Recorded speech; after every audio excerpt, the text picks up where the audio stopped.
what you're seeing here is the new facelifted Honda City, and as you're gonna see, it's been given a minor refresh, and what you get is, or at least on all variants, you have a revised grille, chrome stripe in the case of all other variants, but the RS gets gloss black. The grille has been slimmed up, itong kanyang upper trim dito, and they also have, well, okay, they're the same LED headlights pa rin as before if you get the RS, but here in the V, in the lower variants, you get halogen headlights. So of course, LED daytime running is a standard across all variants, and you also have a restyled front bumper. So in the RS, kung makikita nyo, there's sort of a black trim piece connecting the two fog lights. So very minor upgrade, but it's still a noticeable upgrade more or less. And for comparison, here's a 1.5S white for you to see, and just to compare with the, of course, the pre-facelift model. So down the sides, you have 16-inch alloy wheels in this 1.5V. Yung RS also gets 16-inch alloy wheels, but syempre, those are in a sportier look. Then the side profile is actually pretty much unchanged pa rin in the pre-facelift model. So being the 1.5V, you have chrome door handles here. On the sides, the other variants get body-colored door handles. Then you have power folding mirrors in this variant as well as the RS. Then moving towards the back of the car, it's actually the same din. You get the same minor refresh pa rin. The LED taillights are the same. But the bumper has been restyled just like the front bumper din. It's been restyled. But the main highlight is you get a slightly more aggressive faux rear diffuser design if you get the 1.5 RS. So another thing to highlight, by the way, is there's also a new lower end variant. So that it's only the 1.5S, 1.5V, and 1.5 RS. Now you get a 1.5E, which in terms of looks, syempre mas less yung kanyang design flourishes. So apart from the new variant and these minor aesthetic changes that make the City up to date and looking fresh despite newer competition, I think it's now a good time for us to move inside the newly refreshed Honda City.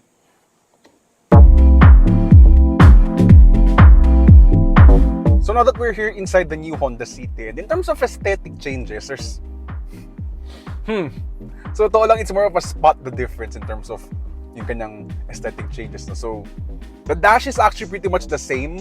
I think the upgrades here are more of the equipment in terms of yung kanyang mga features, not exactly the aesthetic aspect of the interior. So now here in the City, all variants get a color multi-information display. Then in terms of the infotainment, it's actually new, yung kanyang operating system. The hardware, yung kanyang buttons and stuff, the actual touchscreen itself is pretty much the same as the pre-facelift. What you get now is a new software which now comes, by the way, with wireless Apple CarPlay and Android Auto. Yun nga lang for the base 1.5e, wala ka nga lang touchscreen as standard on that model. So syempre, of course, don't expect Apple CarPlay nor a reverse camera on that version as well. So apart from the tech features, yung kanang infotainment, you still get automatic climate control here in the 1.5V pataas. You also get a soft padded surface here. Again, 1.5V pataas yung may itong soft padded surface ka ng dash. And then you also have fabric seats here sa 1.5V and all the lower variants, while the 1.5 RS gets leather upholstery. Then as mentioned kanina, you have smart entry on the 1.5V pataas, but push button start across all variants.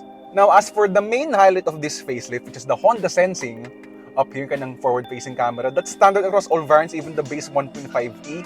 So you now get automatic emergency braking, adaptive cruise control, lane centering, and automatic high beams. Wala ka nga lang blind spot warning or that blind spot camera, the lane watch camera that Honda is usually known for.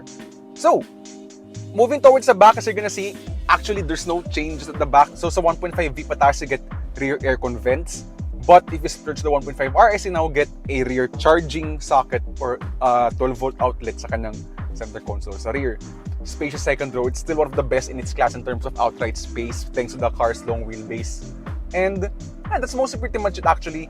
In the interior, in terms of the trunk space, it's also pa rin pretty big. Very big, I think. Compared pa nga to the Honda Civic, it's very big yung kanang trunk space. It's more than 500 liters of cargo space. That's massive by any measure, especially for a subcompact sedan. As for driving experience, you're not gonna expect a lot. Actually, you're not gonna expect any changes at all. So it still uses a 1.5-liter iVTEC 4-cylinder engine, 121 horsepower and 141-ish, kung hindi nagkakamali, Nm of torque.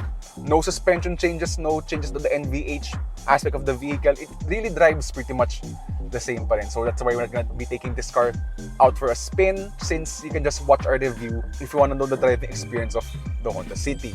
But more or less, it's a minor aesthetic change and it really makes the Honda City pa rin a very competitive subcompact sedan. Now that especially one of its USPs na ngayon is the standard Honda sensing. And of course, you want to know what's the prices of these new cities. So of course, you can see that in your screen right now to see the prices of the new Honda City.